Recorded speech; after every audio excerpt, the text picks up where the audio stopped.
ప్రకాశం జిల్లా కనిగిరిలో టీడీపీ ఆందోళనకు దిగింది. తాగునీటి సమస్యను పరిష్కరించాలని టీడీపీ నేత ముక్క ఉగ్ర నరసింహారెడ్డి ఆధ్వర్యంలో మున్సిపల్ కార్యాలయం ఎదుట బైఠాయించి నిరసన చేపట్టారు.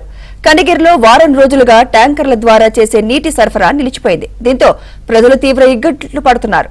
ఈ నేపథ్యంలో సమస్యను పరిష్కరించాలని డిమాండ్ చేస్తూ టీడీపీ ఆందోళనకు దిగింది. అనంతరం కమిషనర్ పివి రంగారావుకు టీడీపీ నాయకులు వినతి పత్రం అందజేశారు. సమస్య పరిష్కరించాలని కృషి చేస్తారని కమిషనర్ హామీ ఇచ్చారు.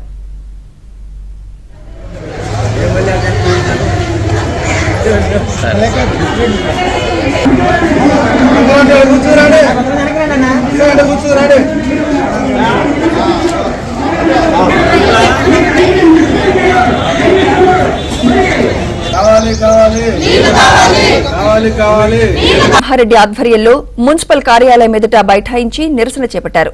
కనిగిరిలో వారం రోజులుగా ట్యాంకర్ల ద్వారా చేసే నీటి సరఫరా నిలిచిపోయింది. దీంతో ప్రజలు తీవ్ర ఇక్కట్లు పడుతున్నారు.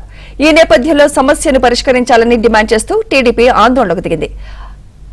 అనంతరం కమిషనర్ పివి రంగారావుకు టీడీపీ నాయకులు వినతి పత్రం అందజేశారు. సమస్య పరిష్కరించాలని కృషి చేస్తారని కమిషనర్ హామీ ఇచ్చారు.